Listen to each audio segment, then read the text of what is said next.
이게 만약에 유죄를 받으면 카카오뱅크에도 영향이 있을 수 있어요. 카카오한테 굉장히 큰 문제가 될 수 있습니다. 전체적인 금융사업 전략이 다 무너질 수 있는 거죠. 유죄가 나오더라도 어떤 항목에 있어서 유죄가 나오느냐도 중요하겠네요. 얼마 전에 카카오 내부 관계자를 만났었는데 그런 얘기를 하더라고요. 카카오는 침몰하고 있다. 아니 침몰 당하고 있다. 매출군이 다 정체예요. 지금 IT 기업이 있어서 정체는 굉장히 큰 리스크거든요. 왜냐면 미래 현금을 기반으로 밸류에이션 산정하기 때문에 더 에너지 있는 사람들 뽑고 더 으쌰으쌰해서 해야 되는데 지금 카카오 그럴 수 있는 상황이 아니에요. 저는 좀 과장됐다고 생각이 드는 게 카카오의 부실 사업이라고 할 만한 건 많지 않아요. 의외로 다 잘 돼요. 안녕하세요. 티타임 종재 기자입니다.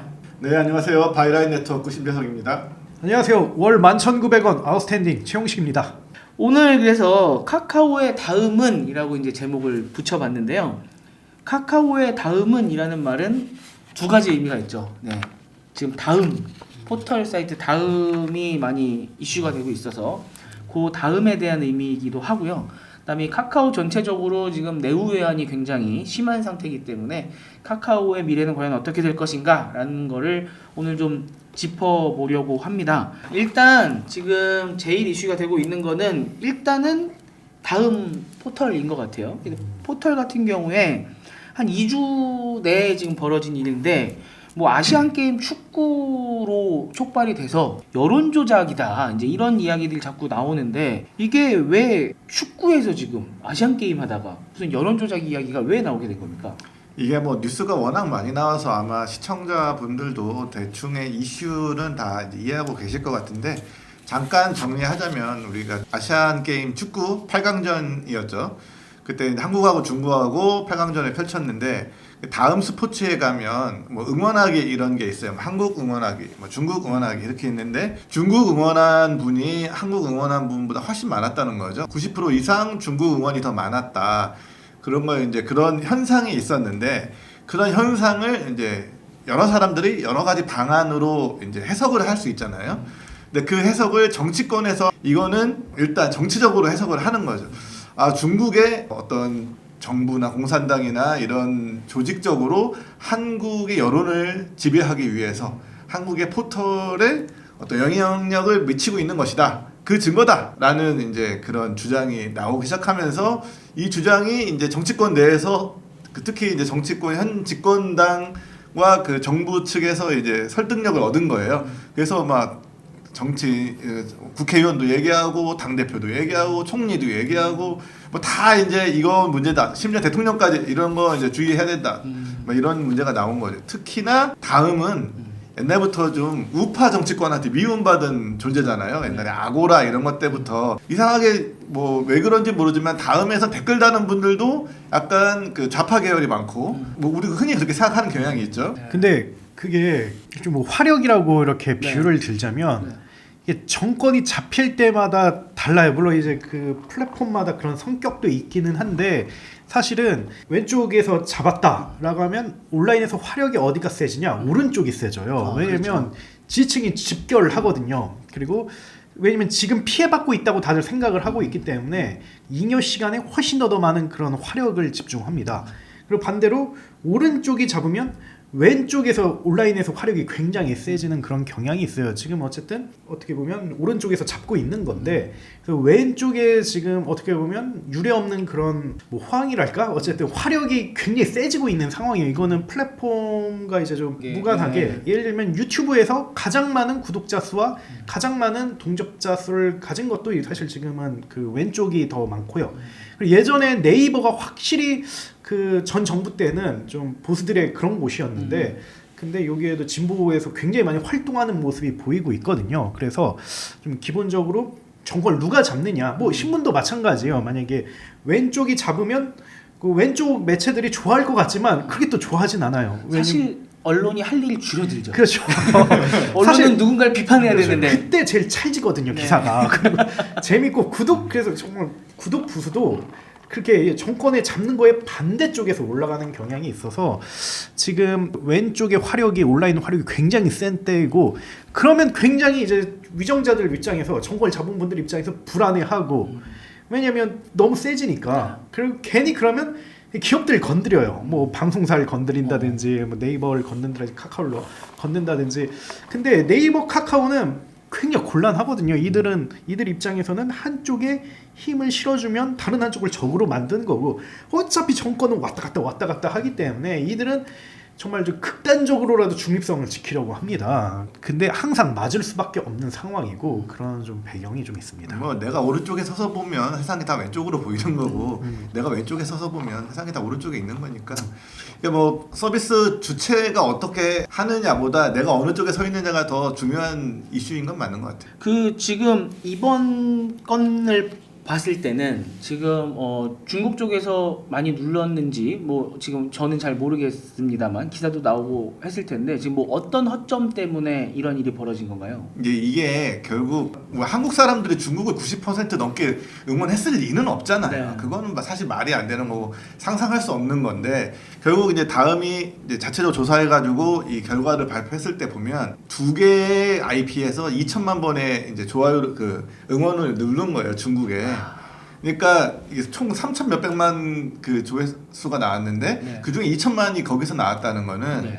그냥 매크로로 반복적으로 컴퓨터적으로 이제 기계적으로 작업을 했다는 얘기죠. 네. 결국은 두 개의 IP가 90한 7, 80%는 그거를 작업을 했다는 건데, 사실 그런 면에서 뭐 중국의 뭐 집단적인 여론 조작 이거는 이 데이터로 보면 좀 아닌 것 같고, 뭐 중국에서 했을 수는 있죠. 중국의 두 개의 컴퓨터가 그렇게 조작을 했거나 아니면 뭐 VPN 같은 거를 이용해서 뭐 한국에 있는 뭐 초딩이 장난으로 했을 수도 있는 거고, 지금 여러 가설이라서 이거 기계적으로 누가 했는지는 아직 몰라요. 아직 모르지만 확실한 건 한국인들이 아니면 중국의 뭐 집단적으로 뭐 중국 사람들이 몰려와서 했다거나 이런 건 아닌 것 같아요. 근데 이게 기술적으로 그렇게 어렵지 않은 거거든요. 왜냐면 제가 아는 개발자분이 지방에 사시는데, 그래서 연휴 때마다 지방으로 내려가야 되잖아요.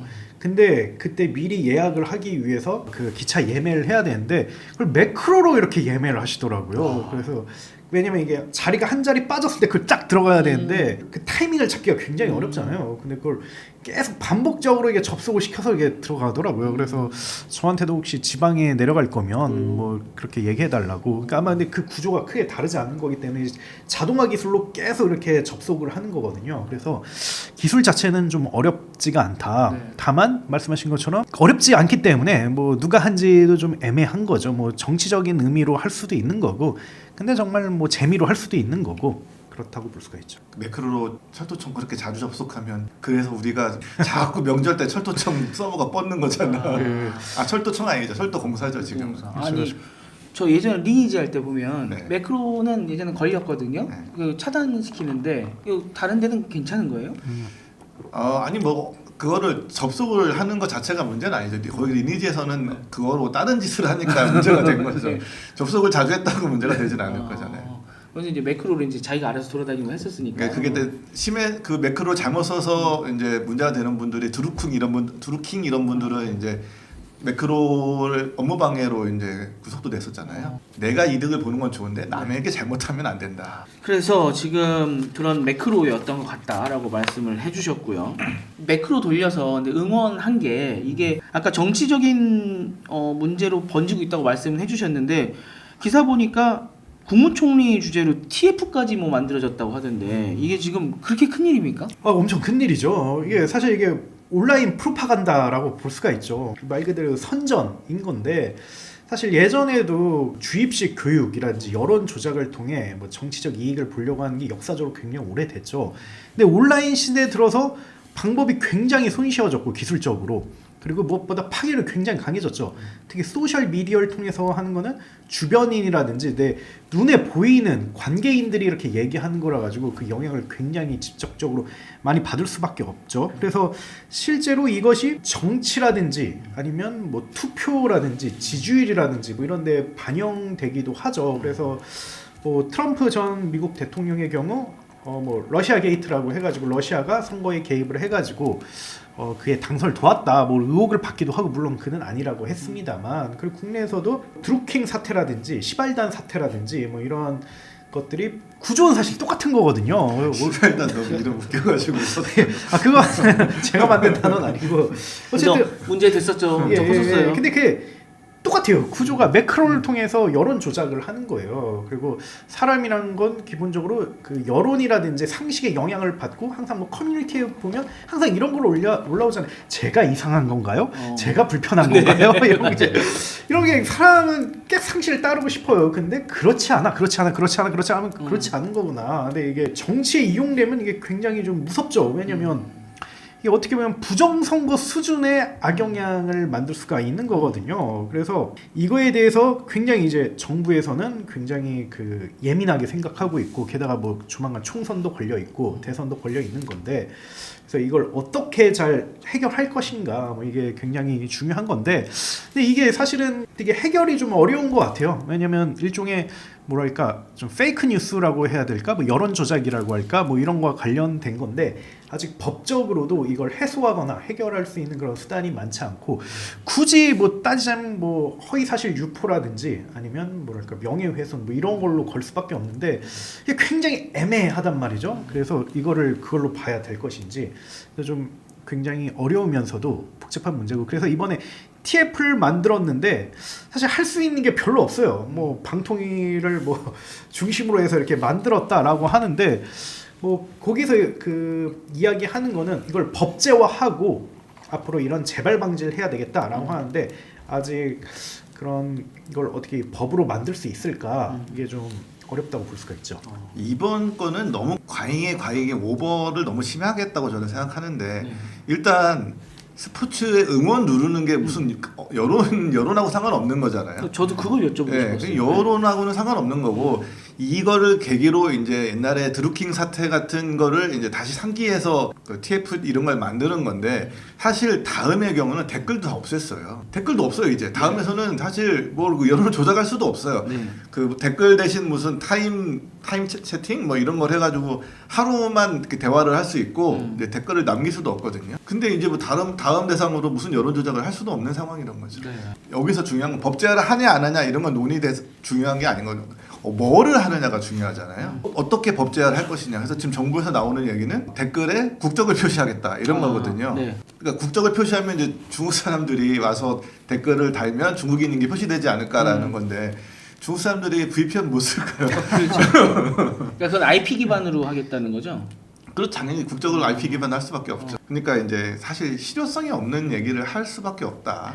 저는 개인적으로 이번 사태에서 중요한 건 뭐 정치적인 거는 우리가 뭐 사실 우리 테크하는 사람들이니까 정치적인 거에는 뭐 정치인들이 알아서 하라고 하고 이제 생각을 해두면, 저는 여기서 제일 충격적이었던 거는 다음이 공개한 바에 따르면 이 응원에 접속한 IP가 5천여 개였다는 거예요.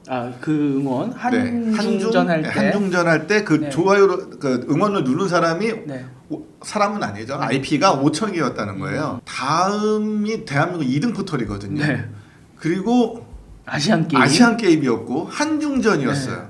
그러면 사람들이 또 축구예요. 우리나라 사람들이 제일 좋아하는 스포츠 중에 하나죠. 근데 그거를 5천 명밖에 안 눌렀다는 거예요. 5천 개의 컴퓨터만 눌렀다는 거죠.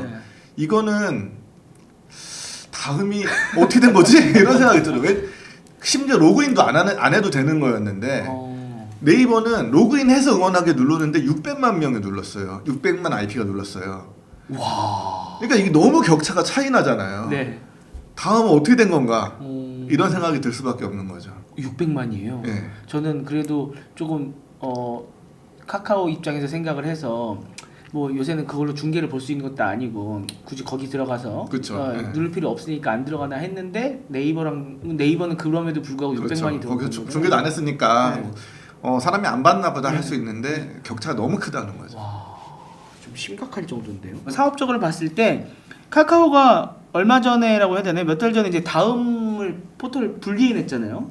CIC로 분리했지. 그때 매각 이야기도 있었고, 지금 요새 들어갔고 특히나 매각 이야기가 많이 나오더라고요. 근데 이 매각이 현실화될 수 있을까? 어떻게 보십니까? 가격이 문제겠죠. 카카오가 다음을 살 때 다음 밸류가 한 1조 정도 됐거든요. 지금 다음은 1조 밸류를 받을 수 있을까요? 안 되지 않을까요? 안 되지 않을까요? 한중 응원전에 5천 IP가 접속하는 다음이 되어버렸기 때문에 지금 뭐 그런 밸류를 계속 유지하고 싶다고 하면 안 되겠지만 그래도 워낙 또 브랜드가 있는 거고 전통과 역사와 또 쌓여있는 콘텐츠도 많은 플랫폼이니까 뭐 누군가 이걸로 내가 뭘 해보겠다라고 생각하면 인수할 수 있겠죠. 근데 가격이 문제겠죠. 근데 이게 사업이 회사가 되게 온라인 사업은 더 그런 것 같아요. 되게 여러 가지 사업을 하면 그럼 필연적으로 잘 된 사업체가 있고 여기에 모든 리스크가 쏠리게 된단 말이죠. 근데 여기는 그러면 방치되거나 뭐 이렇게 그 사람들이 잘 안 쓰게 되는데 근데 이게 잘 되려면 누군가가 그냥 헌신성을 가지고 계속 이렇게 뭐도 바꿔주고 뭐 이렇게 에너지를 계속 넣어야지만 이게 안 되는 게 되는데 좀 다음이 안 되는 이유가 가장 좀 큰 게 그 이유인 것 같아요. 뭔가 누군가 책임과 이제 오너십을 가지고 계속 힘을 실어줘야 되는데 그게 안 되고 방치되고 있는. 그래서 과거에 인터파크가 약간 좀 비슷한 사례인 것 같아요. 인터파크가 유의미한 그런 커머스 플랫폼이 됐지만 어느 순간부터는 좀 방치되고 뭔가 이제 동력이 떨어지는데 근데 결국 좋은 주인을 찾아서 어느 정도 지금 회생이라든지 아니면 반등 느낌이 나고 있잖아요. 그래서 좀 다음도 그게 필요하지 않을까. 매각이 되든 안 되든 어쨌든 좀 오너십을 가지고 계속 회생을 시켜줄 수 있는 그런 게 필요하지 않을까 생각하죠. 지금 다음이 뭐 검색 점유율이라던가 아니면은 요 매출 기여도 이런 게 좀 어떻게 됩니까? 다음이 검색 점유율이 생각보다 굉장히 처참한 상태입니다. 지금 우리나라에서 공식적으로 검색 점유율을 조사하는 회사는 없어요. 그 뭐 주별로 막 옛날처럼 옛날 닐슨 코리아라는 데서 그 매주 했었는데 지금은 그런 데는 없어서 좀 뭐 분기당 연당 이렇게밖에 안 되는데 그게 5% 정도로 보고 있습니다. 와. 5% 안팎이죠. 네. 다음이 보통 한 옛날에는 많을 때는 한 30%, 적을 때는 뭐 한 20% 정도였는데 지금은 5%로 떨어졌고 그 자리를 구글이 이제 차지하기 시작했죠. 이거 5%면은 제 기억에 한 10년 정도 전에 모바일 막 나올 때 5%면은 줌닷컴? 줌은 5%, 안 됐었나요? 줌은 5% 갔으면 대박이에요. 아 그래요? 네이트? 네이트. 네이트 예. 정도? 옛날 네이트가 그 시멘틱 검색 이런 거 해서 엄청 잘했을 때 한 10% 했거든요. 네. 그 평상시 한 5% 했고 그러니까 네이트 3등이던 시절 네. 똑같죠. 그때랑 점유율 비중은 똑같아요. 60%, 30%, 5%, 뭐 나머지 1%, 2% 이렇게. 그게 특히나 요 플랫폼 쪽은 IT 플랫폼이 1, 2등 아니면 안 된다고 하잖아요. 그렇죠, 네. 그게 그대로 적용이 되는 거군요. 그렇죠. 그러니까 구글한테 자리를 내준 거예요. 네이버는 크게 떨어지지 않았는데 네. 구글이 올라가고 다음에 떨어진 거예요. 그렇게 되면 이 검색 광고 같은 경우는 어때요? 검색 광고는 뭐 그러니까 다음에 검색 광고로 돈을 잘 버냐라고 이제 했을 때는 그 데이터는 없어요. 근데 이제 그 실적 발표를 보면 네. 검색 광고를 따로 내지 않고 포털 비즈라고 해서 내는데 네네.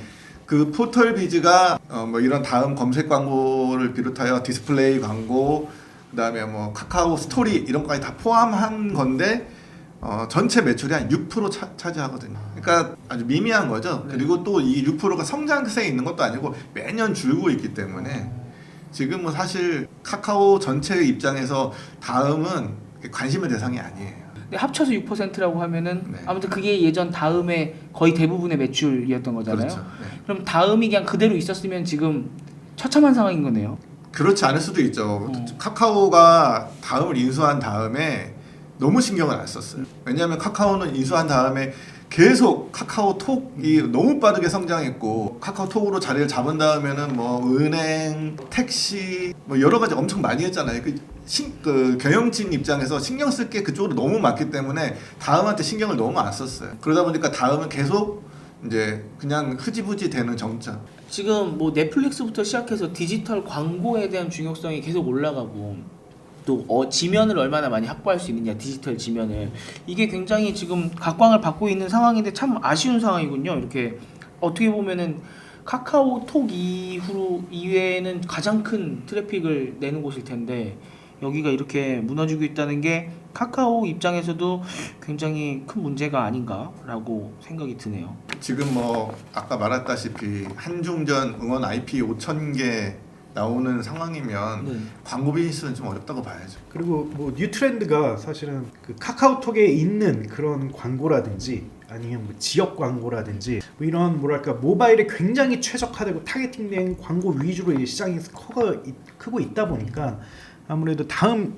카카오 입장에서는 이걸 좀 키우기가 좀 어려운 그럴 바에 그냥 여기 더 하자. 그래서 광고 사업부도 있긴 하지만 그쪽으로 계속 리소스가 쏠리고 있고 근데 이게 기업이라는 게 그런 것 같아요. 이게 여러 가지 사업이 있는데 물론 여기에 집중하는 건 맞지만 그래도 여기도 열심히 10 뭐 70은 여기에 하더라도 나머지 3개는 10 이런 건 아니더라고요. 일단은 여기에 관심을 다 가지면 모든 그 고급 인력과 자본이 여기에 이동하면서 여긴 거의 방치가 돼버리다 보니까 여기 정말 이 상황에서 열심히 하는 사람들이 진짜 특이하고 이상한 거고 거의 그 상황 되면 거의 뭐 이렇게 계속 무너지는 게 당연한 것 같더라고요. 그러면 다음이라는 지금 포털의 생명력이 좀 끝나가고 있는 상황이다라고 좀 볼 수도 있겠군요. 요 다음 얘기는 요 정도에서 한번 맞춰보고 다음 말고도 지금 카카오가 이슈가 너무 많기 때문에 이게 SM 인수권 관련해 갖고 예전에 저희가 한번 다룬 적도 있었잖아요, 라이브에서.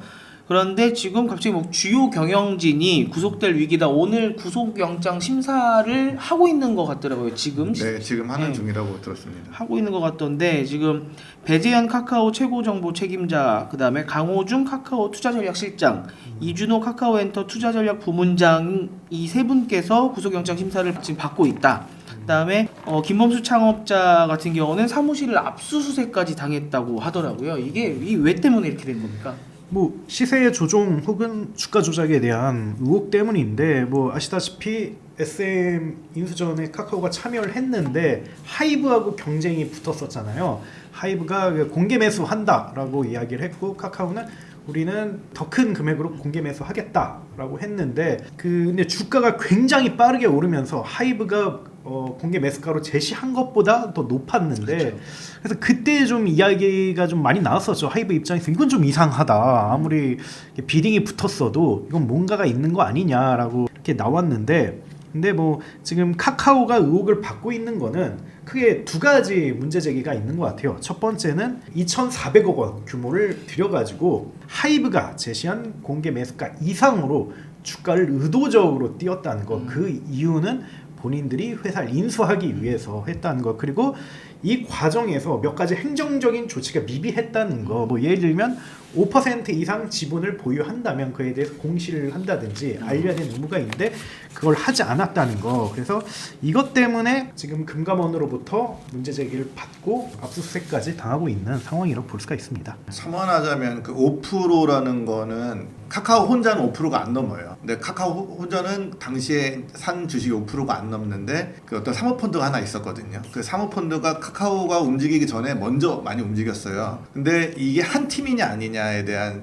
판단을 좀 아마 그 법원에서 받아야 될 거예요. 한 팀이 됐을 경우에는 공시 의무도 이제 위반한 거고 이제 시세 조정 혐의를 더 많이 받겠죠. 근데 이제 한 팀이냐 아니냐에 대해서는 아직 모르는 거고요. 사모펀드가 그러면 지금 어떻게 된 상황인지 조금만 정리해 주실 수 있어요? 사모펀드가 어떤 역할을 했는지? 먼저 막 구매해가지고 올려놨어요. 처음에 이제 하이브가 제시한 가격을 빨리 넘겨야 하이브의 그 공개 매수가 망하잖아요. 네. 그러니까 그 공개 매수를 실패시키기 위해서 움직였는데 이 둘이 같이 움직였냐 아니면 이 사람들은 그냥 자발적으로 움직인 것이냐 이 차이를 이제 판단을 받아야 되는 거죠. 그때 그 기억을 지금 되돌려 보면은 와 공개 매수라는 건 하면 안 되는 거구나라는 네, 얘기가 그렇죠. 나왔을 네. 정도로 그 공개 매수 가격을 이야기한 순간 넘어가 버리고 얘기하니까 넘어가 버리고 그게 이제 순수한 이제 투자자들이 한 게 아니고 어떤 조직적으로 기업이 카카오가 뒤에서 어떤 조직적으로 움직인 것이냐 아니냐 이거에 대한 판단을 받는 거죠. 지금 그게 핵심이군요. 또 오늘 영장 실제 심사를 받고 있으니까 이 방송이 나갈 때쯤 되면 아마 결론이 나와 있을 겁니다.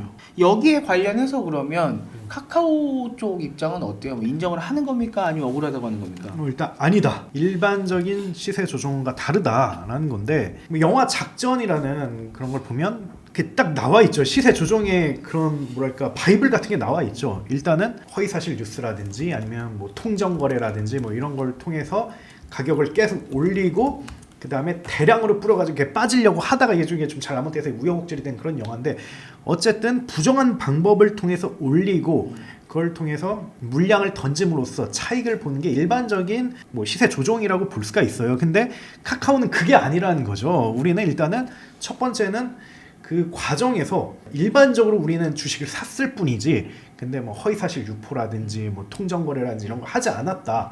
그리고 두 번째는 무엇보다도 물량을 던지지 않았다. 사실 시세 조정이라는 게 내가 이익을 보고 남에게 해악을 끼치기 때문에 그게 법적인 문제가 되는 거잖아요. 근데 지금 상황에서는 우리는 결국 이제 주식을 결국 산 거고 판 게 아니라 산 거고 어쨌든 주가가 올라와서 모두가 해피해졌다. 뭐 거기 주주들도 마찬가지고 지금도 주가가 그때 비슷하게 유지를 하고 있거든요. 네. 그래서 이것은 문제가 되지 않다. 근데 다만 이건 홍보팀 얘기는 아니고 거기 내부 사람이 얘기한 건데 좀 행정적인 문제라든지 그런 거는 좀 있는 것 같아요. 얘기를 들어보니까. 그래서 거기에 대해서는 좀 어느 정도 인정을 하고 그거에 대해서는 좀 책임을 질 것 같다고 하더라고요. 근데 어쨌든 이게 의도적으로 시세 조정하거나 이런 건 아니다. 뭐 이렇게 이야기를 하더라고요. 시세가 조정되긴 조정됐지만 그러니까 들어가서 주가가 올라갔으니까 시세가 조정이 됐지만 그게 차익 거래로 내가 돈을 벌려고 하는 그런 시세 조정이 아니라 그렇죠. 우리는 원래 경영권을 이렇게 갖고 싶었기 때문에 그렇죠. 경영권을 갖기 위해서 싸움의 과정에서 어쩔 수 없이 그렇게 한 것뿐이다. 그렇죠.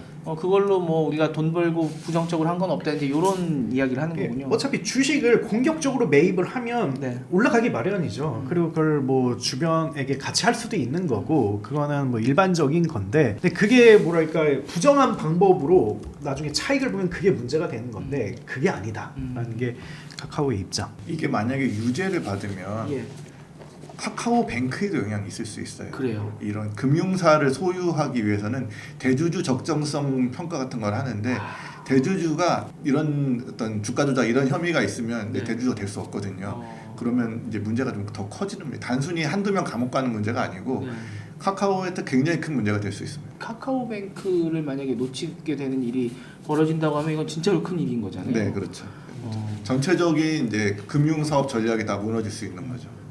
그럼 무죄가 나오면은 이제 가장 좋겠지만 유죄가 나오더라도 어떤 항목에 있어서 유죄가 나오느냐도 중요하겠네요. 네. 이게 시세 조작이 문제냐 아니면 예를 들어서 뭐 일부만 해서 아까 행정적인 미비가 있어서 공시를 안 네. 했다 이런 거는 뭐 큰 죄는 안 될 테니까 네. 뭐 시세 조정하고는 완전히 그건 큰 죄니까 좀 타인이 있을 수 있겠죠. 요게 지금 SM 인수권은 카카오 엔터테인먼트랑 관련이 있는 거잖아요. 네. 근데 지금 이 카카오 엔터테인먼트라고 하면은 연초는 아니죠. 한 몇 달 전에 이직 프로그램이라고 뭐 이야기를 붙여서 구조조정 같은 것도 했었는데 요거는 지금 좀 정리가 된 상태입니까? 네, 지금은 정리가 됐고요. 그때 이제 대상이 10년 차 이상 뭐 이랬거든요. 네. 직책자. 이 얘기 돌아보면 카카오 엔터테인먼트 10년이 안 된 회사예요. 아, 네. 경력직들을 쳐낸 거라고 생각이 들거든요. 네. 뭐 그런 일이 있었는데 카카오 엔터테인먼트 자체가 실적이 나쁜 회사는 아니에요. 실적은 좋아요. 예. 실적은 뭐 작년 한 해 좀 나빴는데 그거는 여러 가지 뭐 투자 이런 것 때문에 나빴던 거고 장사 자체를 못하는 회사는 아니거든요. 그리고 이전에는 흑자였고 네. 그렇기 때문에 카카오 엔터테인먼트는 이제 뭐 이번에 뭐 이런 시세 조정 이런 문제가 되는 걸 해결이 된다면 뭐 큰 문제 없이 사업을 다시 잘 할 수 있을 거라고 생각이 듭니다. 그래요. 그러니까 카카오 엔터프라이즈랑은 조금 다르죠. 차이가 네. 있는 거군요. 엔터테인먼트는 일시적으로 적자가 났던 거고 네. 그리고 우리 웹소설 웹툰 많이 보잖아요. 네. 그 스토리 사업이나 아니면 우리 아이브 좋아하잖아요. 그 엔터테인먼트 사업이나 다 뭐 괜찮거든요. 네. 물론 코로나 시국에 비해서는 한 30% 빠질 수밖에 없어요. 그때는 모두 방에 앉아 있었기 때문에 그런 콘텐츠를 많이 소비했지만 네. 지금은 아무래도 좀 많이 밖으로 나갔기 때문에 그때만큼은 좀 어렵지만 그래도 비즈 자체가 뭐 꼬꾸라지거나 그러지는 않습니다. 그때 한번 저희 다룰 때 SM 사태 다룰 때 뭐 아이브 아이유 막 해갖고 막 엄청나게 많은 네. 배우들도 맞아요. 거기 많이 네. 소속이 돼 있었잖아요. 그런 거 생각해 보면은 카카오 엔터테인먼트 자체의 사업성에 대한 큰 문제는 걱정은 안 해도 될 것 같다. 근데 이제 네. 지난 맨날 얘기했던 해외 투자, 1조 투자 해외에 네. 그게 뭐 이제 발목을 잡을 수 있겠죠. 어떤 면에서요? 너무 많은 돈을 투자한 거죠. 1조를 썼으니까. 네. 그거에서 거기에 어느 정도 성과가 나와줘야 되는데 네. 성과가 안 나오고 만약에 날린 돈이 되면 네. 그럼 이제 계속 어려운 거죠. 그때 이제 웹툰, 네, 웹툰 웹소설 플랫폼, 그게 좀 발목을 잡을 수 있다라고 좀 정리를 또 해주셨고요. 지금 얘기 나오다가 엔터 해서 또 이번에는 엔터프라이즈 같은 경우에는 아까 잠깐 뭐 말씀드렸는데 여기는 크게 정리했잖아요. 그렇죠. 네, 클라우드 빼고 이제 다 날려버렸는데 그렇게 하면서 원래 하고 있던 이 업무들을 또 뭐 자회사주에 주고 막 이렇게 배분하고 막 이런 거 같더라고요. 거긴 좀 정리가 좀 됐나요? 좀 엔터프라이즈 쪽은? 이게 뭐 어쨌든 뭐 접거나 그러진 않고 계속 운영하는 거고, 그리고 혹독한 구조조정도 어느 정도 이제 마무리가 되고 있고, 그래서 핵심은 일단은 백상혁 전 대표가 이제 물러나가고 그 새로운 대표가 이렇게 이경진 대표가 새로 선임이 됐고요. 이제 좀 새로운 물에서 좀 잘 해보자 뭐 이런 거고, 그래서 주력 사업을 크게 두 개로 좀 나눠가지고 클라우드 부문 그리고 검색 부문. 검색은 일반적인 포털 검색은 아니고 뭐 각종 솔루션에 들어가는 그런 검색이고요. 이 두 개로 나눠가지고 여기에서 수익화에 엄청나게 노력을 하고 있죠. 그래서 클라우드 같은 경우는 좀 이렇게 가격을 최대한 좀 다운 시켜가지고 기업들에게 최대한 많이 세일즈를 하려고 하는 그런 노력을 하고 있고요. 뭐 검색 부문도 열심히 솔루션을 이렇게 판매하려고 하는데, 최근에 그 부문 대표가 교체가 됐어요. 그래서 아직까지 여기는 좀 잡음이 좀 나오고 있는 상황이고요. 전반적으로는 한번 좀 이게 세게 구조조정을 해가지고 이거 안착을 시키려고 노력하는 중이라고 보면 될 것 같습니다. 네. 근데 그 얘기도 들었어요. 이게 정말 많이 나갔잖아요. 그렇죠. 뭐 한 90% 가까이 막 나갔다고 하는데 너무 많은 분들이 나가서 회사가 좀 제대로 안 굴러간다는 막 소문 같은 것도 있더라고요. 뭐 주위에 들으신 건 없습니까? 카카오 측에서는 뭐 일단은 최대한 회생시키기 위해서 노력하는 거라고 이야기를 많이 하는데, 뭐 좀 지금 단계에서는 뭐 지켜봐야 될 것 같아요. 아무래도 아까 이야기한 것처럼 검색 부문에서 대표가 교체가 된다든지 뭐 이런 측면에서 아직까지 노이즈가 있는 건 맞긴 한데, 그리고 뭐 당연히 앞으로 전망도 불투명한 건 맞긴 한데 지금 당장 판단하기는 어렵지 않을까. 한번 이렇게 뒤엎었으니까 좀 지켜봐야 된다라고 생각을 합니다. 이 와중에 또 노이즈 하나가 전 대표였던 백상혁 전 대표가 그만뒀는데, 그렇죠. 그만둔다고 했는데 이게 카카오 비상금 고문으로 가셔갖고 그렇죠. 또 지금 막 노조에서 들고 일어났더라고요. 이 철회해라, 고문 비상금 고문으로 임명한 거를. 또 어디에서는 뭐 이제 김범수 의장이 너무 자기 식구들 챙기는 거 아니냐, 이제 이런 비판도 나오는 것 같거든요. 요건 지금 어떻게 되고 있는 겁니까? 뭐 크게 두 가지 이슈로 좀 볼 수가 있을 것 같아요. 뭐 첫 번째는 일단은 카카오의 뭐 기술에 관한 그런 고급 관리자라든지 아니면 엔터프라이즈 전문 경영인 이런 자원들 자체가 귀하기도 한데, 좀 그걸 어렵게 LG CNS 대표 출신을 이렇게 영입해서 한 상황에서 쉽게 뭐 좀 뭐랄까 아이 빠이빠이 하긴 좀 어려운 측면도 있고요. 그리고 또 그 백상혁 전 대표가 한 30억 원 규모로 그 카카오 엔터프라이즈의 주식을 사기도 했어요. 들어오실 때 그렇죠. 애정을 보여주시는 건가요? 뭐 그렇게 책임감을 샀었죠. 네. 보여주기 위해서 네. 그걸 사기도 해가지고 뭐 어쨌든 그런 상황에서 30억 다 날려라 뭐 이렇게 좀 하긴 어렵고, 그리고 물론 이제 조항이 있을 거라고 생각을 해요. 계약서에 뭐 그냥 30억 하고 딱 끝이 아니라 나름의 뭐 안전책이라든지 옵션이 있었을 거라고 생각을 해요. 그래서 카카오 입장에서는 정말 뭐 마냥 이렇게 쉽게 이렇게 내치긴 좀 어려울 거라고 생각을 해요. 근데 또 노조의 입장도 이해를 하죠. 그렇게 많은 사람을 잘라놓고 뭐가 그 뭘 억울하고 잘했다고 본인은 다시 들어오는 거냐 뭐 얘기하는데, 사실 뭐 둘 다 입장이 다 이해가 된다고 생각을 하고요. 그래서 뭐 제일 좋은 거는 좀 어느 정도 자숙 기간을 가지고 뭐 다시 활동을 한다든지, 뭐 백이 종군이란 말도 있지 않습니까? 한번 뭐 전쟁에서 졌다고 해가지고 그 사람을 뭐 매장시키는 게 뭐 맞는지 모르겠고, 어쨌든 고급 자원이니까 그런 게 좀 어느 정도의 좀 감정을 추스리려고 하는 노력이 있었더라면 좋았지 않았을까, 그런 아쉬움은 있죠. 제가 생각하기로는 이거는 큰 의미를 부여할 이슈는 아닌 것 같아요. 그 백 대표 고문 쓰는 거는. 왜냐면 그 카카오도 그렇고 네이버도 그렇고 고위 임원들이 퇴직하면 전부 다 고문으로 채용합니다. 1년간. 또 좀 아주 높은 대표 출신 이런 분들 2년간도 그냥 일을 하는 게 아니고 그냥 퇴직금 주듯이 월급 주는 거예요. 그냥 고생하셨으니까 1년간 뭐 여행도 다니고 좀 쉬시면서 월급 받으세요. 이 정도 수준이거든요. 그러니까 이게 무슨 고도의 필요성에 의해서 그렇게 했다고 보기에는 그냥 일반적인 퇴직 프로그램이다. 이렇게 이해할 수 있을 것 같습니다. 근데 이런 경우는 좀 오랫동안 근무를 했거나 네. 아니면 좀 경영을 좀 잘했거나 뭐 그 인사에서 밀렸는데 좀 네. 미안해하거나 조직적으로 이런 경우에 하는 건데, 어쨌든 뭐 카카오 엔터프라이즈가 뭐 좋게 이렇게 된 건 아니었으니까 그래서 노조의 입장이 뭐 이해 안 되는 건 아니다 그렇게 네. 생각을 합니다. 그만두신 분들은 정말 이 일을 가시더라고요. 이게 아무래도 회사 내 어나운서도 많이 하셨을 거 아니에요. 우리가 이렇게 어려운 상황이고 뭐 이렇게 나가야 될 분들이 생겼고 나도 거기에 책임을 지겠다 이제 이런 식으로 이제 이야기를 하시다가 또 이분은 또 이렇게 돈을 받네. 거기에 있어서 굉장히 이렇게 상처받은 분들이 많이 있으신 것 같더라고요. 일단은 대표가 칼질을 하면 그 어떤 걸로도 이렇게 변호가 안 되더라고요. 그러니까 주변의 스타트업 회사들이 되게 엄청나게 혹독한 구조조정을 하고 BEP 맞추고 그러는데 직원들 얘기 들어보면 다 무책임하다, 다 나빴다. 그러니까 3자 입장에서는 그럴 수도 있지라고 이렇게 생각을 할 수가 있는데 어쨌든 당한 분들, 나가게 되는 분들 입장에서는 엄청난 분노감을 갖더라고요. 그래서 업계에 있는 일이죠. 그럼 지금 요 엔터테인먼트까지 이렇게 엔터테인먼트 그다음에 엔터프라이즈까지 거쳐 오면서 또 요 두 군데뿐만 아니라 계열사 때문에 영업이익 안 나온다 이제 이런 얘기가 그 나오면서 뭐 구조조정이니 뭐니 정리들 막 열심히 했었잖아요 카카오가.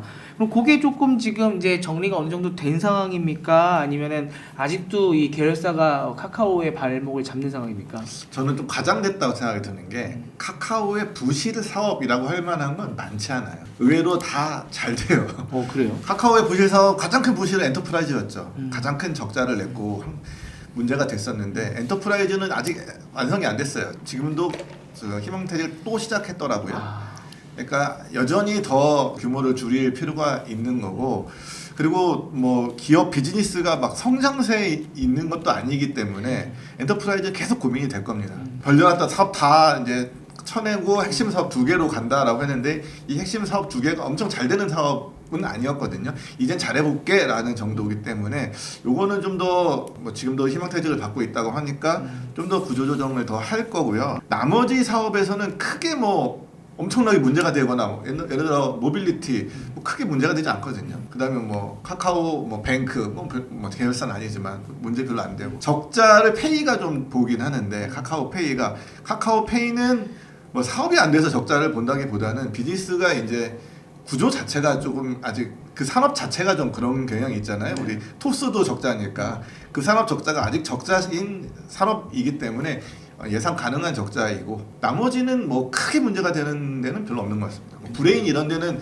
시당초 이제 비즈니스 자체 시작 안 했던 회사고. 제가 얼마 전에 카카오 내부 관계자를 만났었는데 그런 얘기를 하더라고요. 카카오는 침몰하고 있다. 아니 침몰 당하고 있다.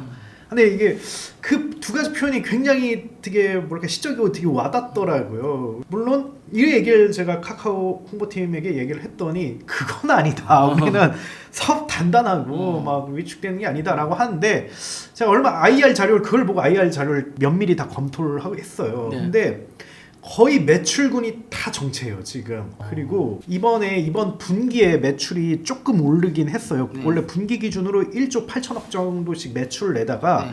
이번 3분기에 그 2조 원을 찍었는데 근데 그거는 SM 인수하면서 그 매출액이 반영이 된 거거든요. 그 3분기 매출이라고 하시면 아직 발표는 안 했고 예상인 건가요? 2분기입니다. 2분기 이미 매출이요? 발표된 겁니다. 네. 그래서 그 찍었는데 SM의 매출이 반영된 거예요. 그래서 어쨌든 전 사업이 좋게 얘기하면 뭐 현상 유지하고 있지만 나쁘게 얘기하면 정체인 거고 IT 기업이 있어서 정체는 굉장히 큰 리스크거든요. 왜냐면 미래 현금을 기반으로 밸류에이션을 산정하기 때문에 그럼 이걸 해결하려면 어떻게 해야 되나? 문제 해결해야 돼요. 네. 그 적극적으로 나서서 더 에너지 있는 사람들 뽑고 더 으쌰으쌰해서 해야 되는데 지금 카카오 그럴 수 있는 상황이 아니에요. 그러게요. 뭘 하더라도 욕을 먹고 그 중심에는 이미 그 물려버린 주주들이 있거든요. 그 이들의 눈치를 봐서 정치권이라든지 뭐 금융권 이런 데에서 계속 압박을 넣는 건데 그래서 어떻게 보면 좀 침몰 당하고 있다라는 표현이 되게 정확한 거라고 생각을 해요. 뭐 그렇게까지 나쁘진 않지만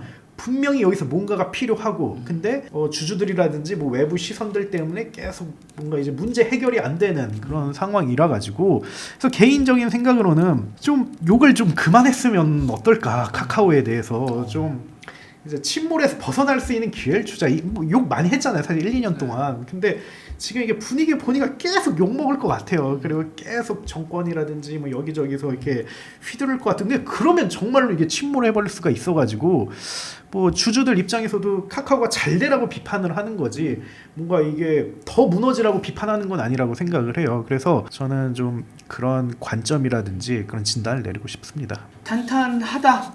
하지만 정말 무너질 수도 있다. 탄탄해 네. 보이지만 취약한 게 맞고 그리고 이게 자칫하면 더 무너질 수가 있기 때문에 우리가 좀 응원을 해주자 이런 의미였습니다. 네.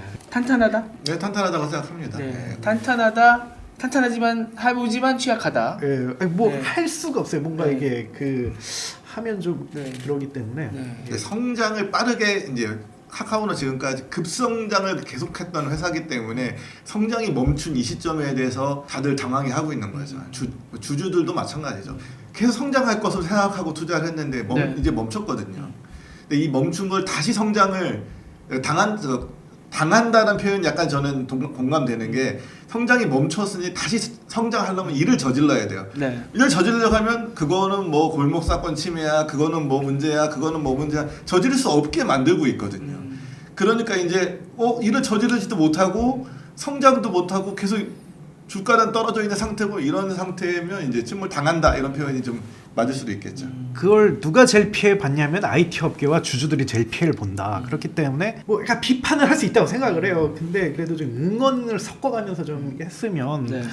좀 더 우리가 해피해질 수 있다. 결국은 지금 LLM도 싸움 많이 하잖아요. 네이버는 참전을 했습니다. 네, 하이퍼클로바 X로 참전을 한 상황인데 카카오 같은 경우는 지금 요 카카오의 희망인 코 GPT 2.0이 예전에 홍택 사장이 아마 말씀하실 때는 뭐 10월 이후에 나온다 이러셨다가 요새는 이렇게 얘기 나오는 게 연말에 나올 거다 이렇게 계속 기사가 나오고 있거든요. 근데 업계 반응은 지금 언제 나올지 모른다. 카카오에서 말이 없다. 카카오 브레인인가요? 아무튼 카카오 쪽에서 지금 예를 들어 연말에 나올 거면 파트너사들이랑 이야기가 되고 해야 되는데 그런 게 전혀 없는 것 같다. 좀 이렇더라고요. 그 다음에 또 카카오 AI 분야 같은 경우는 이번 주에 또 기사가 나왔는데 이 카카오 AI 분야가 여러 가지가 있었는데 이걸 카카오 브레인으로 뭐 몰아줬다. 좀 요런 얘기가 나왔거든요. 그러면 지금 이 LLM이 나오는 언제 나올지 모르는 이 깜깜무소식 상황에서 카카오 브레인으로 이제 좀 몰아주는 게 이게 좀 교통 정리가 되는 거다. 뭐 이렇게 좀 좋게 봐야 되나요? 아니면은 여전히 좀 깜깜무소식인 건가요? 제가 전화를 해봤죠. 네. 그래서 코치PT는 어떻게 되는 거냐? 네. 라고 하는데 열심히 만들고 있다. 어디서 열심히 하냐? 카카오 브레인에서 열심히 만들고 있다. 기다려 달라. 네. 예, 끝. 끝이에요. 근데 다른 뭐 그분이 이제 뭐 다른 건 진짜 적극적으로 다 답변을 주셨는데 굉장히 짧게 주시더라고요. 그래서 그런 거 보면 이게 아직까지 이야기거리가 없고 이게 우선순위가 아니구나 뭐 이런 얘기를 뭐 계속 이제 추가로 뭐 질문도 하고 그랬는데 근데 좀 기다려 달라. 아직 정말 그게 없다. 그냥 1.0 나왔고 2.0 고도화하고 있다. 뭐 이런 이야기를 하는 걸 봤을 때 뭐 아직까지 거기에 리소스를 크게 쓰거나 아니면 아주 집중적으로 그 네이버 클로바처럼 하는 건 아닌 것 같고요. 그리고 또 사실 뭐 카카오가 좀 여러 가지 네이버와 비교해서 좀 열 위에 있는 게 있기 때문에 뭐 예를 들면 뭐 누적된 기술력이라든지 엔지니어 조직이라든지 뭐 이런 것도 좀 그렇고 다음과 카카오가 합병을 했지만 다음은 원래 기술에 그렇게 리소스를 쓰는 그런 회사가 아니었고요. 카카오도 합병한 이유 보통 투자 쪽이라든지 비즈니스 쪽이 잡았기 때문에 좀 이것도 제한적일 거라고 생각을 하거든요. 그래서 뭐 지금 시그널링으로 봤을 때 여러 가지 종합해 봤을 때 뭔가 네이버 클로바처럼 엄청난 뭔가를 좀 변화를 갈구하고 있다든지 좀 이런 거는 아니지 않나. 뭐 좀 기다려 봅시다. 좀 기다려 봅시다. 저 답변은 전부예요. 뭐 어떻게 해요? 뭐 저도 계속 물어봤는데 그 답변이 전부였습니다. 예. 제 생각에는 네. 카카오 브레인인 경우에는 이제 처음에 그냥 AI를 연구하는 회사 이렇게 시작을 했잖아요. 그렇죠. 비즈니스 목적으로 시작한 회사는 아니란 말이죠. 그쵸. 그러다 보니까 그게 좀 불투명한 것 같아요. 이걸 개발해서 무엇을 하겠다. 이런 게 별로 없이 일단 개발해볼게. 요즘 그게 유행이잖아. 나도 기술력이 있어. 요 정도 수준인 것 같아요. 그러다 보니까 이거를 조직 차원에서 이걸 빨리 해서 우리 이걸로 무슨 비즈니스 하자. 이런 목표가 없이 일단 개발하자. 이거 중요한 기술이래. 이런 정도의 수준이 아닌가라는 게 저의 어떤 느낌이고요. 그리고 이제 개발한 결과를 오픈 소스로 이제 공개한다. 이런 건 이제 좀 약간 오픈소스로 공개해서 어떠한 비즈니스 이점을 취할 것인지 이런 기획은 안 들어가 있는 것처럼 보이거든요. 오픈소스는 좋은 거잖아. 좋은 거 할게. 이런 느낌이 좀 더 강해 보이는, 이게 내가 너무 좀 부정적으로 보는지 모르겠는데 그 정도로 보여요. 그래서 네이버 같은 경우는 클로버 나왔을 때 보도자료 버전도 되게 여러 개였고 네.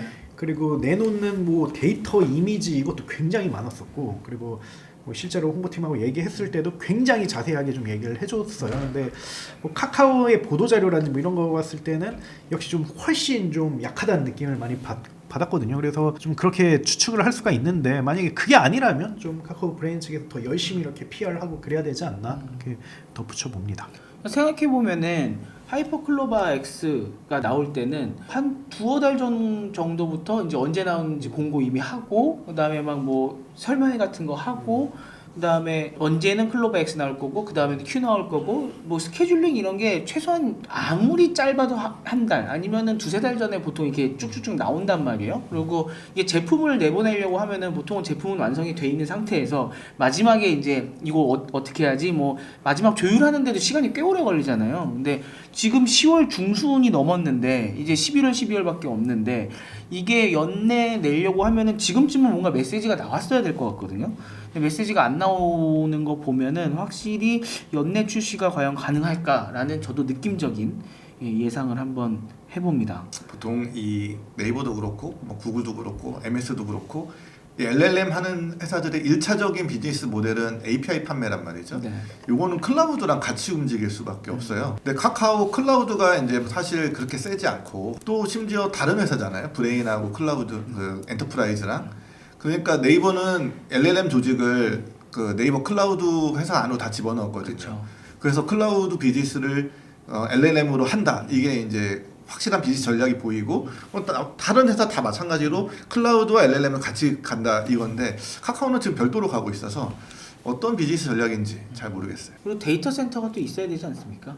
네, 있어야죠. 네, 그래야 이제 클라우드 돌리면서. 직접 운영 안 해도 다른 데 입주해서 할 수는 있겠죠. 네. 근데 그게 돈이 많이 들어서 뭐 저기 불도 날 수 있고.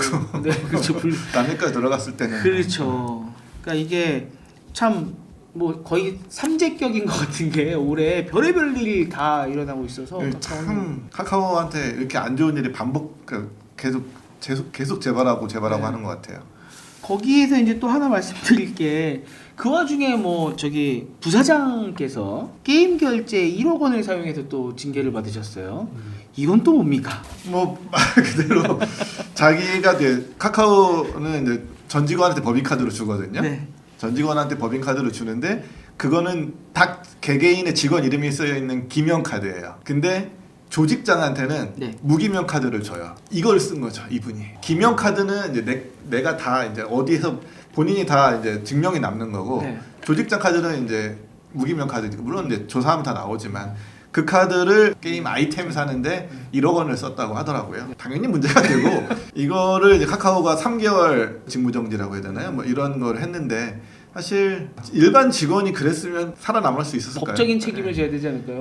법적인 노조가 고발을 했기 때문에 이분이 이제 수사를 받아야 될 거예요.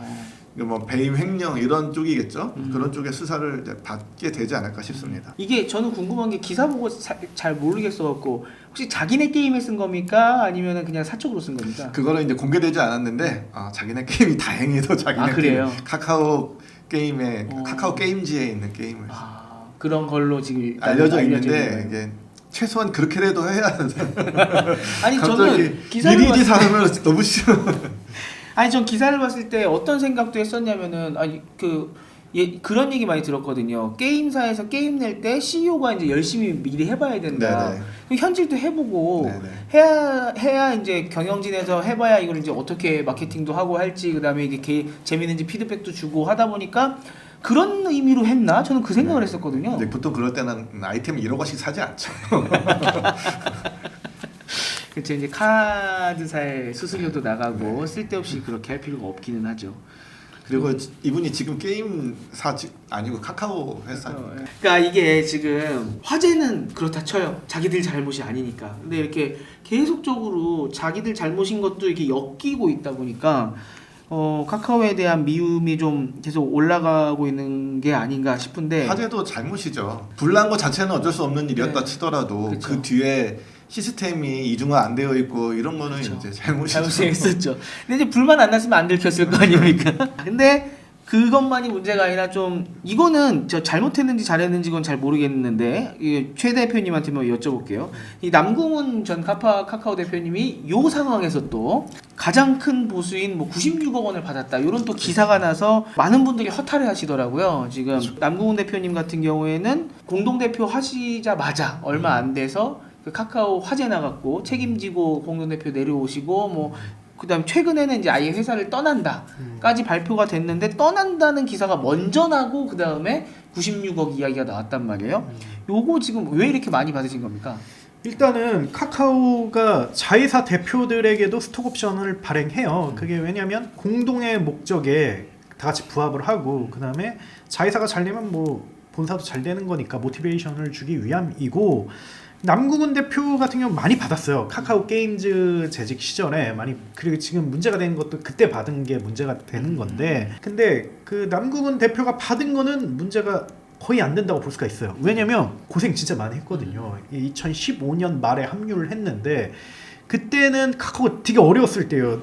다음이랑 합쳐지고 나서 주가 떨어지고 뭐 엄청나게 깜깜한 그런 시절이었는데 그때 남궁훈 대표가 큰 공을 세웠어요. 그러니까 카카오 게임즈의 전신이 다음 게임사업부인데 거의 뭐 창업자 나가고 거의 쪼그라들고 있었을 때 자기가 만든 회사인 엔진이랑 합병을 시켜가지고 그걸 수조 원의 회사로 만들어냈거든요. 그리고 그거는 카카오의 재무 실적이 고스란히 반영이 돼서 엄청난 공을 세웠다고 볼 수가 있죠. 그래서 그때 받은 스탁 옵션은 뭐 전혀 문제가 되지 않는다라고 이렇게 생각을 하는데 근데 문제는 대표로 취임하고 나서 했던 말이 문제가 된 거죠. 자기가 그때 주가 15만 원을 거론하면서 네. 그 넘기 전까지는 자기는 경제적 보상을 받지 않겠다라고 이야기를 했는데 카카오 주가 그렇죠. 카카오 주가 그 카카오 주가는 지금 4만 원대인 카카오 주가 그렇죠. 예. 그러니까 이게 분할 전 15만 원을 얘기하는 게 아닌 거죠. 그렇죠. 현재 상태 15만 원. 그렇죠. 그렇게 이야기를 했었는데 네. 근데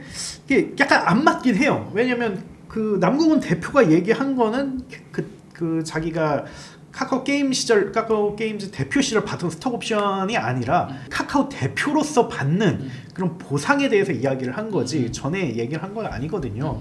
그래서 분명히 그 두 개는 다른데 근데 약간 착시 효과가 느껴지는 거죠. 그 주주들이란지 사람들 입장에서는 아니 아무런 그런 경제적 보상을 받지 않겠다고 네. 하는데 근데 왜 96억을 이렇게 땡겨간 거야 이렇게 얘기를 해가지고 네. 좀 그게 그 문제가 되고 있는 거죠. 네. 그러면 그냥 냉정하게 봤을 때는 이게 카카오 게임 때 잘한 걸로 스톡 옵션을 받은 상태였고 그렇죠. 근데 카카오에 와서 열심히 해보려고 뭐 15만 원 공헌도 하고 이렇게 했었는데 그렇죠. 결국은 잘 안 되고 그만두시지 않았습니까? 그렇죠. 그만뒀으니까 그만두기 전까지는 사실 스톡 옵션 받은 거를 팔 수가 없는 상황이었고 팔으면 또 욕 먹을 테니까 근데 이제 그만뒀으니까 그 스톡 옵션을 이제 판 건가요? 그거는 모르죠. 그거는 그 아무래도 뭐 시점에 따라서 좀 다르게 볼 수가 있는 것 같고, 근데 그게 뭐 핵심은 아닌 것 같아요. 그걸 뭐 언제 파냐, 뭐 그거는 뭐 파는 사람 마음인데 그게 핵심은 아니고 괘씸죄가 핵심인 거죠. 어떻게 보면 15만 원 공헌도 하고 뭐 메타버스 이야기도 하고 어떻게 보면 진짜 카카오의 무너진 주가를 확 바꿀 것처럼 이렇게 이야기를 했는데. 불과 뭐 1년도 채 되지 않아서 나갔고 나가면서 돈을 벌고 나갔으니까 좀 그런 게 괘씸죄로 보이는 거죠. 근데 뭐 남궁훈 대표 입장에서 좀 이야기를 하자면 어차피 스탁 옵션은 그때 받았던 거고 그 카카오 나가니까 더 이상 카카오랑 엮일 게 없어서 그냥 뭐 주식 파는 거고 뭐 그게 고점이라고 생각을 할 수도 있겠죠. 뭐 카카오의 미래를 희망적으로 보지 않아서 팔 수도 있는 거고 어쨌든 그분 입장에서는 그 이기적이다까지는 아니더라도 어쨌든 개인의 이익에 좀 충실했다고 볼 수가 있는 거죠. 지금 좀 분명히 해야 될 게 이번에 스톡 행사를 한 겁니까 아니면 주식을 매각한 겁니까? 행사를 한 거. 스톡 행사를 한 거죠. 그렇죠. 그러면 지금 좀 그 스톡 행사라고 하면은 또 많은 분들이 잘 모르실 것 같아서 스톡 행사라는 게 어떻게 되는 거죠? 그 약속된 금액으로 살 수 있는 거죠. 행사라는 게 간단히. 그 약속된 금액이 얼마인지 모르겠지만. 네. 그러니까 스톡 옵션이라는 게 그 주식을 옵션 말 그대로 그거를 그 싸게 살 수 있는 권리를 이야기를 하죠. 네. 그래서 보통 한 1, 2년 정도 뭐 아니면 2, 3년 정도 근무를 하고 나서 스톡 옵션을 받고 그다음에 여기서 이제 의무로 하는 그런 근로 기간이 있거든요. 그거를 채우면 이때 싼 가격으로 살 수 있게끔 그 권리를 주는 건데, 근데 그 아주 자세하게 조건이라든지 그런 건 나오지 않았어요. 근데 이번에 반기 보고서에서 보상 그런 측면에서 그 스탁 옵션을 통해서 이만큼의 보상을 받았다 뭐 이렇게 나와 있어요. 네. 그래서 그게 어떻게 보면 뭐 96억 받고 이렇게 그걸 뭐 현금화 했는지 안 했는지는 정확히는 모르겠지만 근데 그 자체로 괘씸죄로 좀 보일 수가 있는 거죠. 스톡 행사를 이번에 했다는 게 지금 그것 때문에 타이밍상 그만두었으니까 당연히 이제 행사해야 되는 거고 그리고 그만뒀으면은 이제 5% 이상의 주주가 아니면 공시 의무도 없어지는 거잖아요. 그리고 이제 앞으로는 파는지 안 파는지는 알 수가 없는 거죠 우리가. 그렇죠. 근데 뭐 그거는 뭐 알겠죠. 네. 파시겠죠. 파시는데 근데 이게 핵심은 뭐 그런 거죠. 이게 대표라며 아니 이게 뭐 정말 배가 이제 침몰할 때까지 끝까지 이렇게 책임을 져야 되는 거 아니냐. 뭐 카카오 주가가 이런데 그렇게까지 공헌을 했는데 근데 이렇게 딱 96억 그게 뜨는 게 말이 되냐. 지금 뭐 뜬다 하더라도 만약 뭐 카카오 대표로서 뭔가 막 하고 있었다면 이렇게 욕을 안 먹겠죠. 근데 나가면서 그게 뜨니까 욕을 먹는 건데 뭐 이거에 대해서 되게 복잡하게 되게 좀 바라볼 수 있을 것 같아요. 예. 사실 뭐 분위기가 그런 거지 퇴사하면서 스톡옵션 행사하는 게 뭐 도덕적인 문제가 있거나 그런 건 아니죠. 그래서 뭐 저는 그런 거라고 생각을 해요. 저는 솔직하셨다. 저는 자기 감정에 솔직했다. 네. 그래서 뭐 딱 카카오 봤을 때 뭐 자기랑 안 맞다든지 아니 어차피 내 월급 사장인데 그리고 뭐 건강 문제도 있으신 것 같고 난 지금 나가는 게 맞겠다라고 해서 물론 공헌은 했지만 네. 과감하게 나가신 거고 나가시면서 뭐 재산상의 뭐 이익을 뭐 취하려고 하시는 거고 그래서 솔직하게 한 거고 그걸 외부에서 이게 카카오가 안 좋은데 왜 그렇게 하냐 뭐 이렇게 얘기를 하는 건데 근데 저는 좀 할 수 있었던 게 아닌가 그렇게 생각합니다. 제일 문제는 그거죠. 우리 남궁훈 대표가 주주를 달래는 사람이었잖아요. 나는 최저임금으로 일하겠어. 내가 15만 원까지 올려놓을 거야. 날 믿고 갑시다. 라고 해서 주주들이 그래 널 믿고 갈게 했는데 뭐 1년도 안 돼가지고 안녕 이러니까 이제 그런 기분 나쁨은 당연히 있을 수 있다고 생각해요. 그래서 나간 게 문제예요. 핵심은 나간 게 나간 문제다. 게 그래서 그거를 도피라고 볼 수 있는 거고 아니면 이런저런 각자 재봤는데 그리고 내 개인사도 있고 1년 만에 나갈 수도 있는 거지 뭐 근데 사실 솔직히 직장인들 다 그렇잖아요. 직장인들 뭐 이렇게 정말 팩에 차서 열심히 해보겠습니다 하고 딱 신입사원 입사했는데 1년 다녀보니까 아 별로네 그래서 나갈게요 할 수도 있는 거잖아요. 근데 이게 리더가 하니까 더 욕을 먹는 거고 그렇죠. 근데 그 자체를 뭔가 그렇게 나쁘다고 해야 될까. 근데 만약에 좀 제가 왜 이게 그럴 수도 있다라고 생각을 하는 거는 몇 년 동안 더 남궁훈 대표가 해봤다 이거죠. 근데 그게 과연 카카오에 도움이 될까? 모티베이션도 떨어졌고 본인이 봤을 때 건강 문제도 있고 이런저런 걸로 저 아니라고 생각을 하는데 계속 있어봤자 그게 도움이 됐냐? 좀 그건 또 아니라고 생각을 하거든요. 그냥 헤어질 때 그냥 헤어지가 된 거죠. 근데 그게 그걸로 뭐 욕한 게 말이 되나? 만약에 신입사원 1년 해보고 안 된다고 했을 때 뭐 보내줘야죠. 그래. 근데 신입사원을 믿고 투자하는 사람은 없으니까. 남궁훈 대표가 대표에서 내려오는 순간 네. 퇴사는 예정됐다고 생각해요. 대표 하다가 갑자기 금일에서 무슨 뭐 이사하고 이런 경우는 사실 별로 없잖아요. 그렇죠. 대표 자리를 물러났으면 결국은 회사를 떠나는 건 수순이었다 이렇게 이해할 수 있을 것 같아요. 근데 또 몰라요. 근데 남궁훈 대표님이 좀 이런 캐릭터들 흔치가 않아요. 되게 이제 자기 감정과 이런 게 솔직한 캐릭터가 흔치 않은데 그분은 위메이드 시절 때도 할 말 다 하는 사람이었고 그쵸. 뭐 오너랑 싸우면서까지 뭐 자기 의사를 관철시킨 사람이었고 아니다 싶으면 나오고 또 카카오에 합류할 때도 서로 안 온다고 했거든요. 김범수 창업자도 남궁훈 대표를 데려올 생각이 없다라고 공개 석상에서 얘기했고 남궁훈 대표도 난 카카오에 갈 생각이 없다라고 했는데 여러 가지 조건이 맞아서 같이 하게 된 거잖아요. 그래서 뭐 다시 올 수도 있는 거고 근데 저는 근데 좀 좋게 보고 싶은 게 이렇게 좀 자기 감정에 솔직한 CEO를 거의 보지 못해가지고 좀 이런 사례가 좀 많아졌으면 하는 그런 좀 바람으로 좋게 보고 싶은데 그 사례가 많아지면 안 되지 않을까? 그러니까 나쁜 의미로가 아니라 사실 IT 업계 특히 게임 업계 쪽에서는 발언으로 치면은 일론 머스크 같은 분이었잖아요. 그러니까 유일하게 그 뭔가 이슈를 일으키는 사람. 뭐, 미디어들이 참 좋아하는 그렇죠. CEO. 그러니까 지금 스타트업 씬에 이런 게 화두예요. 뭐냐면 회사가 너무너무 어려운 거예요. 그런 상황에서 창업자의 길은 두 가지죠. 하나는 쿨하게 주주들에게 미안합니다. 접을게요. 빠이빠이. 저는 좀 쉬러 가겠습니다. 이렇게 하는 창업자가 있고, 아니면 저 끝까지 남아서 뭔가 해보겠습니다. 뭐 이런 창업자가 있는데, 저는 후자가 선이라고 생각하진 않거든요. 안 됐다 싶으면 빨리 나가서 다른 거 하는 게 서로에게 좋은 게 아닌가. 주주들 입장에서도 좋고. 근데 좀 창업자나 대표라고 해서 너무 많은 무게감을 지우는 것 같은데, 저는 늘 경제적 판단에 선악이 개입되면 좀 되게 위험하다고 생각을 해요. 그래서 남궁훈 대표가 뭐 법적으로 문제를 일으키지 않았다면, 아까 그 게임 머니라든지 이런 거는 법적인 문제가 확실히 있는 것 같고, 이거는 정말 관점에 따라 다른 건데, 저는 그럴 수도 있다라고 이렇게 생각하는 편입니다. 지금 뭐 이렇게 하나하나 꼽아봤는데요. 지금 오늘 이야기한 것만 한번 좀 정리를 해봐도 남궁훈 대표님의 요런 좀 심리적인 건도 있고, 그다음에 게임 1억 결제 부사장, 그다음에 이제 아까 엔터프라이즈를 이끄던 분이 또 이제 비상금 고문으로 간 것 때문에 또 이제 그만두신 분들이나 아니면 노조에서 굉장히 화나셨고, 그 전을 생각을 해보면 이제 예전에 유영준 공동대표 내정자가 이제 자사주 매각 때문에 이때부터 사실은 모든 게 다 꼬였잖아요. 대표를 하실 분이 내려오면서 그 자리를 남궁훈 대표가 급하게 메꾸게 됐고, 그 와중에 불이 나면서 남궁훈 대표는 내려오게 되고 모든 게 막 꼬였었단 말이에요. 결국은 지금 리더십 쪽에서 계속 문제가 생겼던 건데, 최근에 보니까 저희 티타임즈에도 예전에 한번 나오셨던 분인데, 이 베어베터의 김정호 대표님께서 카카오 쪽에 지금 합류를 하시면서 리더보드가 이제 4명 4인 체제로 가겠다, 이런 이제 기사가 나왔더라고요. 지금 이쪽 4인 체제에 대해서 좀 어떤 건지 한번 여쭤봐도 될까요? 지금 이 4인 체제는 말씀하신 김정호 베어베터 대표가 이 회사의 기업 경영 관리 CEO라고 할까요? 카카오 전체 그룹에 이 조직이 뭐냐면, 이 4인 체제란 조직이 CA 협의체 뭐 이렇게 이름은 되어 있는데 어려워요 말이. 네. 어쨌든 삼성전자로 치면 미전시 같은 거고, 그다음에 뭐 SK로 치면 뭐 수펙스 협의회 뭐 이런 겁니다.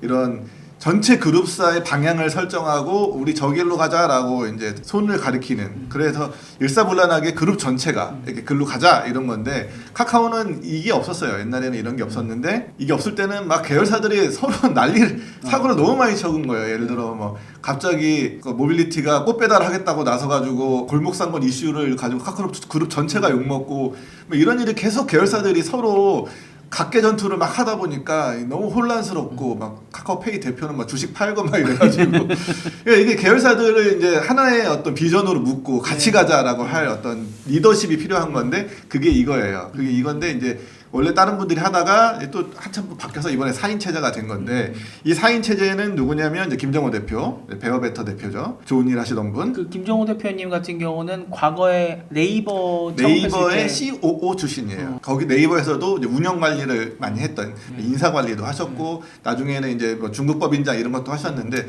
전통적으로 이 경영 관리 쪽으로 좀 주로 하시던 분. 그러니까 구색은 딱 맞죠. 여기 카카오 전체 그룹의 경영 관리를 어떤 방향을 가져가는 분이다. 그 다음에 정신아 대표라고, 이분은 경영 컨설턴트 출신이에요. 그리고 이제 뭐 투자, 스타트업 투자 같은 걸 많이 하셨던 분인데, 이분은 이제 비즈니스를 책임지는 역할을 이제 사업 관리, 사업 조정하고 계열사들 간의 사업 이렇게 방향 정하고 뭐 이런 거를 이제 담당하시니까, 이분도 뭐 자기 고유의 커리어하고 맞다고 볼 수 있죠. 그다음에 권대열 이제 정책센터장은 조선일보 정치부장 출신입니다. 그러니까 이분이 주로 하는 거는 위기 관리죠. 현재 카카오의 가장 큰 위기는 정치권에서 오고 있다고 볼 수 있잖아요. 뭐 규제나 아니면 정치적 논란 안에 들어 있는.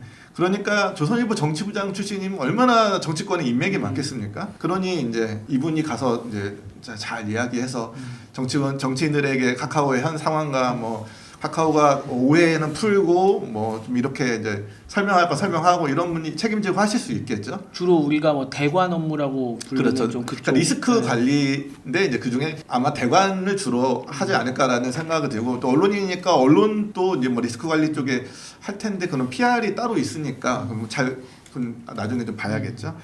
그다음에 지금 이제 투자 쪽은 배재현 CFO가 하는데, 배전 CF님은 지금 구속영장 실질 심사를 받고 있어 어떻게 될지 모르겠습니다. 사인 중에 지금 한 명이 지금 그러면은 뭐 별 문제 없이 뭐 오해였어라고 나올 수도 있는 거고 네. 아니면 문제가 생길 수도 있죠. 그러면 이 체제는 또 다시 한번 바뀔 수도 또 있고 바뀌어야 되는 투자나 거네요. 이런 회계나 이쪽은 이게 진짜 이 리더십 쪽이 바람잘 날 없는 것 같은데 이게 좀 아쉬운 게 김범수 의장님 같은 경우에 원래 목표로 내세웠던 게 뭐 100명의 CEO, 100명의 창업자를 키우겠다.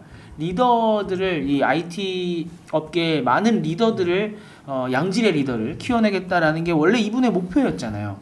근데 왜 이렇게 지금 좀 리더를 선정하고 관리하는 거에서 이렇게 문제가 생기는지 모르겠는데 어떻게 보십니까? 그 누군가 그런 얘기를 했어요 저한테. 그 두 분이랑 다 네이버 이해진 창업자와 카카오 김범수 창업자와 긴밀하게 일을 해본 분인데 그런 얘기를 했어요. 뭐냐면 네이버 이해진 창업자는 내가 필요 없으면 그리고 내가 잘못을 하면 내보낼 것 같다 언제든지.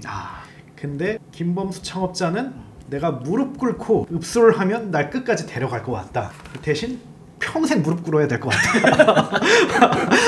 이런 얘기를 했는데 그때 뭐 술자리에서 우스갯소리로 얘기한 거고 근데 어쨌든 보스십이 있다는 거죠. 좀 뭐랄까 자기 패밀리를 챙기고 뭐 한 게임 시절부터 쭉 했었던 그리고 사람을 좀 오래 이렇게 하려고 하고 그리고 단순히 뭐 그냥 뭐 상사와 부하 직원 관계를 넘어서 뭔가 더 끈끈한 그런 걸로 하려고 하고 이런 게 좀 지금까지 스타일이었는데 근데 장단점이 명확한 것 같아요. 뭐 단점은 뭐 풀의 한계가 있고 그리고 뭔가 문화적으로 뭔가 좀 잘못되거나 아니면 그런 기류가 흐르면 막 사고가 막 터질 수 있다는 거죠. 그래서 좀 카카오 뭐 모든 기업들이 그런 속성이 있긴 해요. 뭔가 정말 문제가 되지 않으면 최선을 다해서 수익하나 아니면 돈 버는데 신경 써야 되겠다. 이것저것 신경 쓰지 말고 그리고 문제가 될 때 최대한 이렇게 잘 방어하고 이런 게 있는데 좀 카카오는 그 패밀리가 그런 좀 어느 정도 공감대가 좀 있는 것 같고 그게 어떻게 보면 빠른 성장을 이끌기도 했지만 이게 이런 문제를 많이 일으키는 게 아닐까 싶기도 해요. 근데 또 장점도 좀 분명히 있다고 생각을 해요.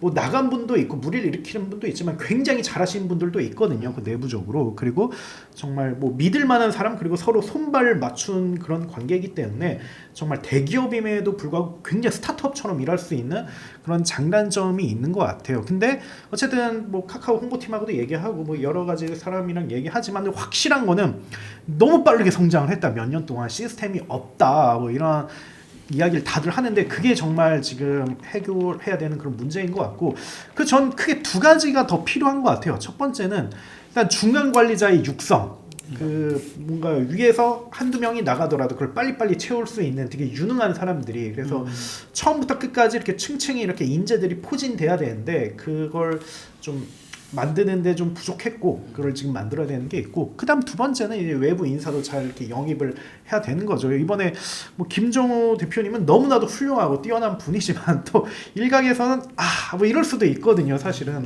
결국은 자기 패밀리나 바운더리에서 나오는구나 뭐 이런 게 있는데 좀 약간 네이버에게 그런 건 좀 배워야 되는 것 같아요. 확실히 네이버는 되게 인재층이 되게 골고루 이렇게 만들어진 게 있어요. 물론 20-30년 동안 사업을 했기 때문에 그런 거긴 하지만 그리고 가끔씩은 되게 파격 인사를 하거든요. 뭐 이사회 의장을 뭐 변대규 휴맥스 의장 그 창업자를 데려온다든지 이건 굉장히 이색적인 거고 이번에 뭐 대표와 CFO도 굉장히 임원 중에서는 좀 낮은 단계 사람들을 발탁한다든지 좀 이런 게 필요한데 좀 이런 거를 좀 신경 써서 한다면 분명히 앞으로 이게 사업하는데 잘 큰 도움이 되지 않을까 그렇게 생각을 합니다. 그렇군요. 이게 남궁훈 대표님도 이제 그만두신 남궁훈 대표님도 과거에 같은 삼성 SDS 출신 아닙니까? 그렇죠. 저희 김범수 창업자 그 다 이렇게 엮여 있는 그 인맥 이외에서는 사실 키우려고 했던 거죠. 좀 자회사나 계열사에서 조금한 데서 키우려고 했었는데 이제 그런 회사가 크게 성장하는 회사가 잘 별로 없고 그러다 보니까 100명의 CEO가 아니라 어떻게 갑자기 리더십이 하나가 무너지니까 막 일로 괴고 돌로 괴다 보니까 지금 더 막 안 좋아지는 상황이 되는 게 아닌가라는 좀 옆에서 보기에는 그런 생각도 듭니다. 제가 원래 저희 이거 시작하기 전에 이번 주제를 선정하기 전에 과거에 저희가 파편적으로 카카오에 대해서 자주 달아왔어서 이게 또 카카오를 하는 게 맞는가라는 생각으로 사실 이번에 주제를 이야기를 했었는데 질문을 하나하나 만들다 보니까 그 짧은 사이 내에 정말 많은 일이 생겼더라고요. 그래서 와 이렇게까지 지금 카카오가 많이 흔들리고 있고 이슈가 많나라는 생각이 들었었는데 뭐 왜 때문에 이렇게까지 흔들리나 싶을 정도로 지금 많은 일을 겪고 있어서 아까 지금 댓글에서도 말씀을 남겨주셨다시피 그래도 우리나라에서 가장 큰 빅테크 기업으로 꼽히는 곳이잖아요. 그리고 아까 최 대표님이 말씀해 주셨던 것처럼 여기가 너무 크게 흔들리면 또 거기에 엮여 있는 많은 IT의 회사들 다른 기업들도 또 어려움을 겪을 수도 있기 때문에 뭐 잘했다라는 건 아니지만 이 위기를 잘 겪고 또 우리나라에 도움이 되는 방향으로 발전하는 기업이 됐으면 하는 생각이 듭니다. 최 대표님이 말씀하셨던 것처럼 또 욕도 해야 되지만 또 응원해 줄 수 있는 측면에서는 또 응원도 해줘야 되는 것도 맞는 것 같고요. 또 그만큼 카카오도 이번 일을 이렇게 많이 위기들을 겪으면서 좀 반성할 것 많이 반성하고 또 고쳐야 될 것도 많이 고치고 또 더 탄탄해진 기업이 됐으면 그런 바람을 가져봅니다. 끝내면서요. 여기 저희 이제 광고도 많이 올라갔는데 지금 글로도 올라갔는데 저희 LLM 강좌 IT 트렌드 강좌죠. IT 트렌드 강좌랑 다음 달에 열릴 오프라인 강연도 좀 많이 관심을 가져주시고요. 네, 바이라인은 저번에 바비네는 잘 됐습니까? 네, 그거 했고요. 네. 또 이거 또 있어요. 지난번에 이제 오픈할 예정이라고 했던 네. 로봇. 어. 미래 로봇이 어떻게 우리 비즈니스에 큰 관련이 있을까? 비즈니스는 어떻게 로봇으로 혁신할 수 있을까에 네. 대해서 바비네가 열리고 있습니다. 스터디 앤 네트워킹. 네. 관심 가져주시기 바랄게요. 저희는 지금 네이버 카페 빌딩 하고 있는데 가입자가 많지가 않아요. 그래서 혹시 관심 있는 분들 적극적으로 네이버 카페 방문해 주시면 감사하겠습니다. 끝까지 봐주셔서 너무 감사드리고요. 날 추워지고 있는데 환절기 감기 조심하시고 2주 후에 또 더 재밌는 주제로 찾아뵙도록 하겠습니다. 그럼 두 분도 그렇고 여러분들 2주 후에 뵙겠습니다. 감사합니다. 네, 감사합니다. 네, 고맙습니다.